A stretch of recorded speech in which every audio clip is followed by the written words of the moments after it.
Two pilots fell asleep at 37,000 feet, 11,000 meters, missing an airport runway, before waking to safely land the plane, an aviation publication told the BBC. Air traffic tried to contact them after they overshot the point of descent into Ethiopia's Addis Ababa airport. The pilots eventually woke up and landed the plane on its second approach, the Aviation Herald said. The Ethiopian Airlines crew have been put on leave pending investigation, state-run news outlet Fana reported.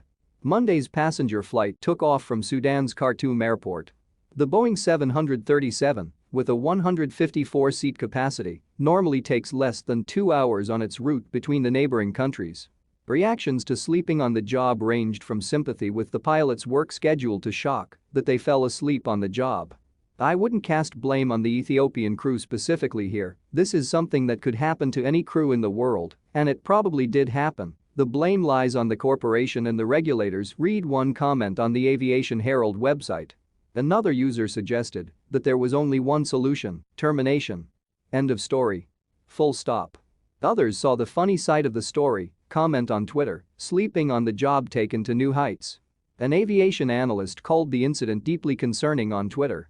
Pilot fatigue is nothing new and continues to pose one of the most significant threats to air safety internationally, tweeted aviation analyst Alex Macheras. In a press release, Ethiopian Airlines confirmed that the crew had been removed from future flights pending further investigation.